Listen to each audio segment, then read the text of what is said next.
Bob Beckel is a former Democratic strategist, current consultant, and an author of the book Common Ground and the USA Today column by the same name. Chris Edwards is director of tax policy with the Cato Institute, and our topic is the big stimulus bill and the president's control over his own party. And with that, I want to begin with Bob Beckel, because we had a conversation last week that was very interesting. Who's running the country, Nancy Pelosi or Barack Obama? Well, I think after looking at the end product of the stimulus bill, though Obama's won that battle. But let's keep in mind that the biggest problem that Obama, frankly, faced on Capitol Hill, besides a solid Republican opposition, was a speaker who has now been speaker going into her third year. And it's funny, speakers of the House of a party aren't particularly close to their presidents of the same party. That was not true with Dennis Hastert, who was close with Bush. But in this case, Nancy Pelosi had put her mark down. She was running things. She had firm control. And in comes a Democratic president. And I think, frankly, there was some friction there in the beginning. And my advice to Obama always was, I mean, not that I gave it to him, but I mean, is that you ought to take Nancy Pelosi out on the Truman balcony, they're behind the White House, the backside, and just sort of say, Nancy, look, I'm president, you're speaker, I outrank you, and we're going to get some things done. Do you think she doesn't understand that?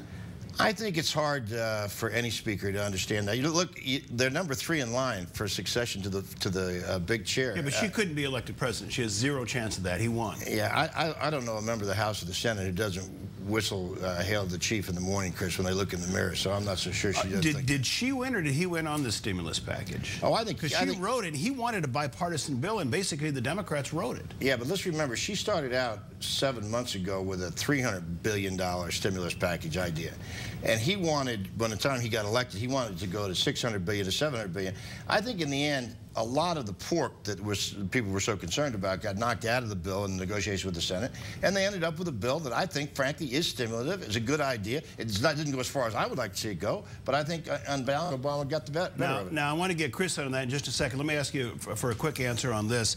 Is it a good idea for Obama to suck up to the Republicans, or a bad idea because it ticks off Pelosi? Well, I think it's something he said he was going to do, and he needs to do it. And let's keep in mind here now, this stimulus bill would not have become law, which it will on Monday, if it wasn't for 3 Republican senators. And Obama needed them to get past this up to the 60 mark in the Senate to override a filibuster. So, yeah, I think it was necessary. And I think on some other things down the road, he's going to need it. All right. You've been patiently sitting by, and I can just tell by your body language you can't wait to get in.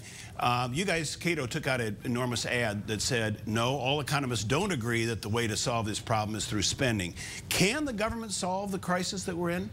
No, we're in a recession. Ultimately, recessions are about the economy restructuring itself. The private economy has to restructure before it starts growing again. I think this stimulus bill is appalling. It puts $1 trillion of debt on the next generation of young Americans. So it may or may not. $1 trillion of debt on the next generation of Chinese. I mean, well, we pay for it. Our standard of living will be lower in the future, and that's what the official score from the Congressional Budget Office said, that while it might help the economy a little bit this year, it lowers the standard of living in the future. Maybe. We're borrowing the money really cheaply. I mean, the one thing is interest rates are so low. The Chinese are buying up T-bills at 0.9%. Yeah. But what it means in the future is that part of our output, part of our GDP has to go to foreigners, and it won't go to our standard of living. And so that's the unfairness here. You really think this capitalist system, this unrestrained capitalist system, would really correct itself? It's hardly an unrestrained capitalist system. Government is 1/3 of the entire economy of the United States, and has been for many decades. So you'd be for doing nothing, is that I would be for doing nothing.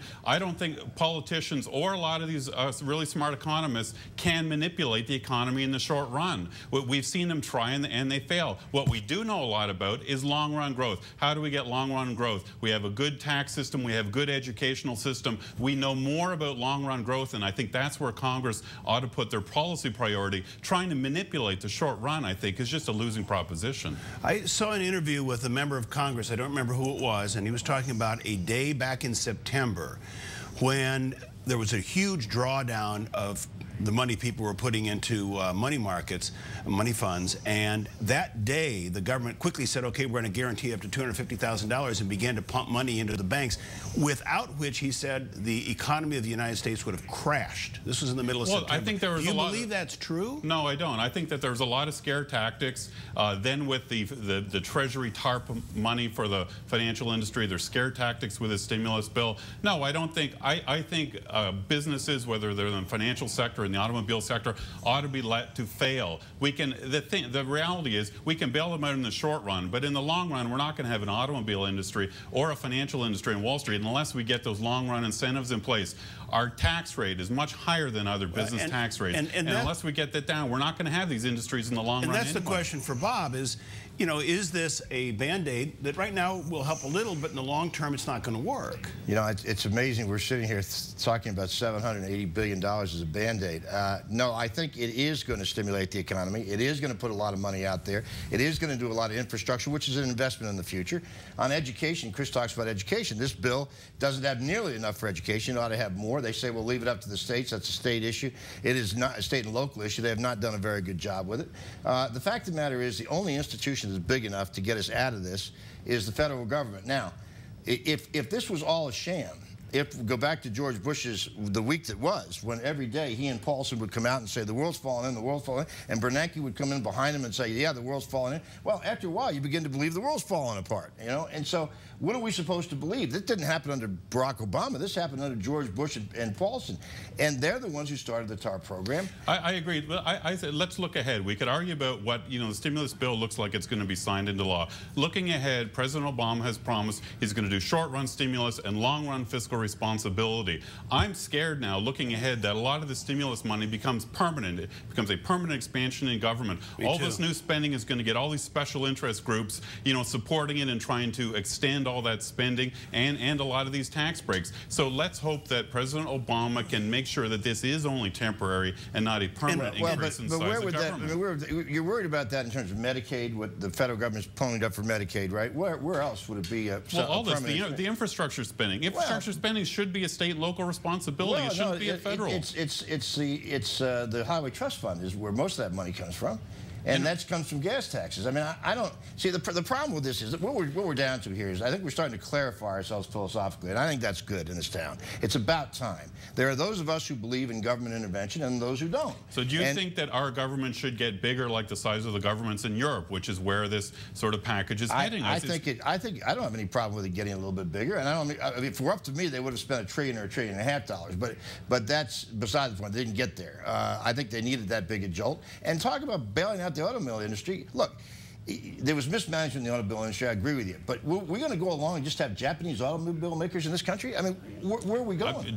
Talk to the tens of thousands of employees of Honda and Toyota and Mazda and all those other companies in the United States. I'm sure they're very happy with their job. And I bet they're very happy that their companies are much better run than the American automobile companies. You guys are great. We could go on and on, but we can't. We're out of time in this segment. Thank you so much for coming on.